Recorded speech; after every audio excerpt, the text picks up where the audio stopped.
குழம்பு சமையலுங்கிறது ரொம்ப ஈஸி. இப்போ குழம்பு வைக்கிறதுக்கு முதல்ல சட்டியில் எண்ணெயை ஊற்றிக்கணும். சூடான சட்டியில் எண்ணெய், நல்லெண்ணெய் ஊற்றிக்கணும். ஊற்றிட்டு எண்ணெய் சூடாகிறதுக்கு வெயிட் பண்ணணும். சூடான உடனே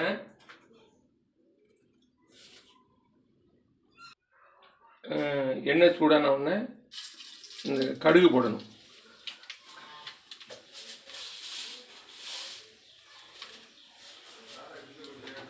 பொடிஞ்ச உடனே வெந்தயம் போடணும்.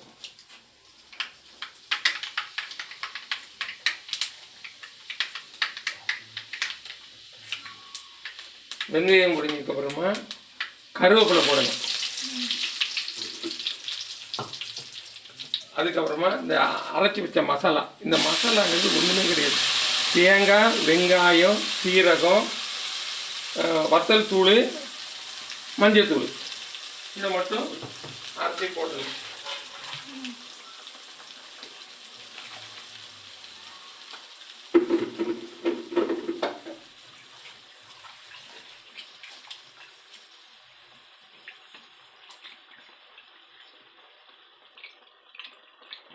அதுக்கப்புறமா புளியை கரைச்சி ஊற்றணும்.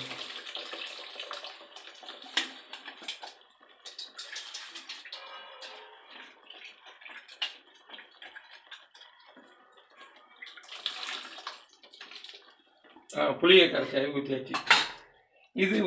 இதுதான் எல்லா குழம்புக்கும் பொதுவானது. இதில் கத்திரிக்காயை போட்டால் கத்திரிக்காய் புளிக்குழம்பு, முருங்கைக்காயை போட்டால் முருங்கைக்காய் புளிக்குழம்பு, வெண்டைக்காயை போட்டால் வெண்டைக்காய் புளிக்குழம்பு, சேனக்கிழங்கு போட்டால் சேனக்கிழங்கு புளிக்குழம்பு. இப்போ மீனை போட்டால் மீன் குழம்பு. இப்போ நம்ம இதில் என்ன போட போகிறோம்? மீனை போட போகிறோம். நல்லா கொதித்த உடனே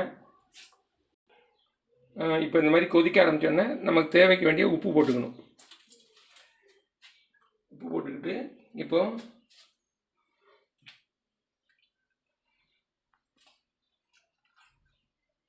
நம்ம இன்றைக்கி இப்போ மீன் குழம்புனால மீன் போட்டோம். எந்த காய் போட்டாலும் அந்த பேர் ஏற்கனவே சொல்லிட்டேன். கத்திரிக்காய் போட்டால் கத்திரிக்காய் புளிக்குழம்பு, வெண்டைக்காய் போட்டால் வெண்டைக்காய் புளிக்குழம்பு, முருங்கைக்காய் போட்டால் முருங்கைக்காய் புளிக்குழம்பு, சேனக்கிழங்கு போட்டால் சேனக்கிழங்கு புளிக்குழம்பு.